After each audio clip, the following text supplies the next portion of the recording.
2018년 4월 27일 4.27 남북 정상회담 때 두 정상이 손을 잡고 판문점의 군사 분계선이라 할 콘크리트 선을 훌쩍 넘어 북쪽 땅을 밟던 장면 기억하십니까? 감동적인 순간이었지만 동시에 판문점에서는 남과 북이 서로 넘을 수 없는 경계선이 엄존한다는 것을 상기시킨 순간이기도 합니다.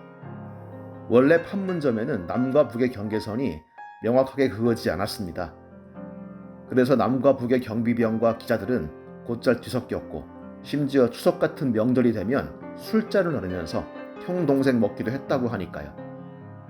1962년 9월 5일 추석을 맞이한 남북한 경비병들끼리 술판을 벌였는데 거나하게 취하자 병사들끼리 언쟁이 벌어졌고 급기야 총격전으로 번졌습니다.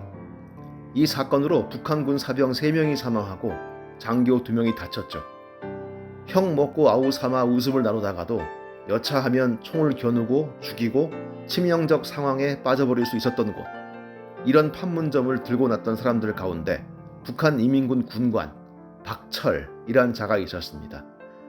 세상 어느 곳에나 적극적인 사람들은 존재합니다. 적극성과 공격성은 다른 개념이지만 종종 비슷하게 보일 때가 있죠.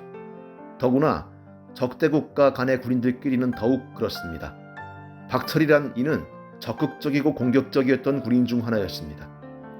1975년 6월 30일, 그러니까 남베트남이 멸망한 지 딱 2달 뒤 판문점. 유엔군 소속 미군 소령 핸더슨에게 북한 기자 하나가 시비를 겁니다.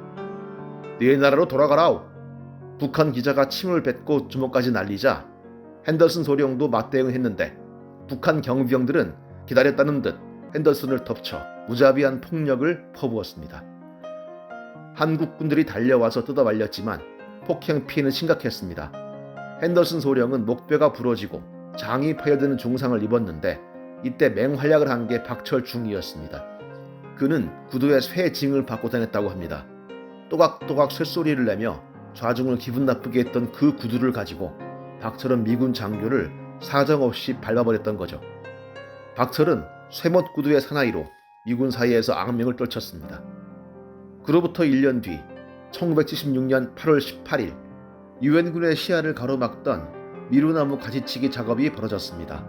그 12일 전 한국인 노무자들이 작업을 하려 했으나 북한군들이 저지했고 이에 미군 보니파스 대위와 바렛 중위가 다시금 미루나무 가지치기 작업에 나섭니다.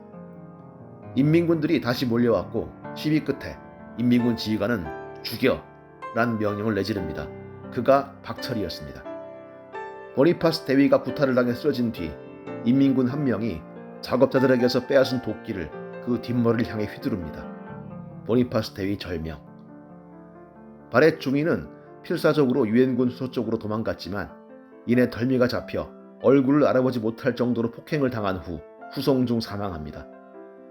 불과 3분여 만에 일어난 일이었지만 이 모습은 근처에서 무비 카메라를 돌리고 있던 미군에 의해 고스란히 촬영됐습니다. 이른바 8.18 도끼 만행 사건입니다. 박철은 그 현장의 주모자였습니다.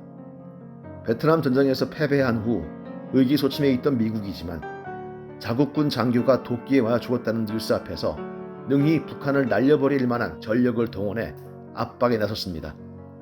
워낙 도끼 만행의 증거가 확연한 터라 중국과 소련도 대놓고 북한 편을 들지 못했고 북한은 아주 드물게 꼬리를 내리게 됩니다. 김일성은 공식적으로 유감의 뜻을 표시했고 미국은 이를 사과로 받아들여서 문제가 됐던 미루나무를 절단하는 정도로 이 일을 마무리하려 합니다. 하지만 한국군이 더 강경하게 나왔습니다. 한국군 공수부대는 비밀리에 무기를 휴대하고 미루나무 절단 작업에 참여했고 미군의 만류를 뿌리친 채 북한군 투소를 때려 부쉈습니다. 박철 중위를 비롯한 북한군은 묵묵히 지켜보거나 충돌을 피하기 위해 물러섰습니다. 당시 박철 군관의 표정이 궁금합니다.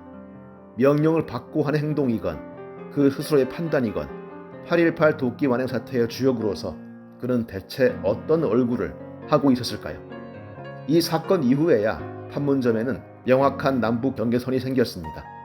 높이 5cm 콘크리트 선은 만리장성 성벽처럼 남과 북을 갈라놓았습니다.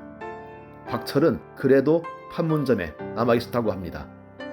그 후 또 한 번 판문점에서 총성이 울렸죠.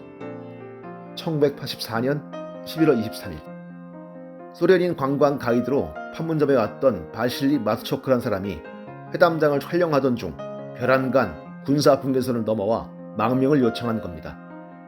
당시 판문점에서 경비병으로 근무했던 신형주 씨가 밝힌 바에 따르면 이 마투초크가 넘어온 직후 인민군 2명이 권총을 쏘며 그의 망명을 저자리에 들었고 이어 인민군 1개 분대가 분계선을 넘어왔습니다. 마투초크는 무사했지만 양쪽 병력들은 치열한 총격전을 벌였습니다. 한국군 1명이 전사하고 북한군은 7, 8명이 쓰러졌습니다. 국방TV의 다큐멘터리 북한 도발사에서는 북한군 3명 정도가 사살됐다고 보는데 그중 1명이 박철이었다고 지목하고 있습니다. 미군을 때려눕히고 퇴징 달린 구두로 짓밟았던 쇠못구두의 사나이에 도끼살인마라는 악명까지 지녔던 박철은 결국 남북 충돌 중에 그 짧은 인생을 마친 걸로 추정됩니다. 남한 측 경비병들이 먼 발치에서도 알아보고 경계했던 인물이었으니 집중 사격의 대상이 됐을지도 모르죠.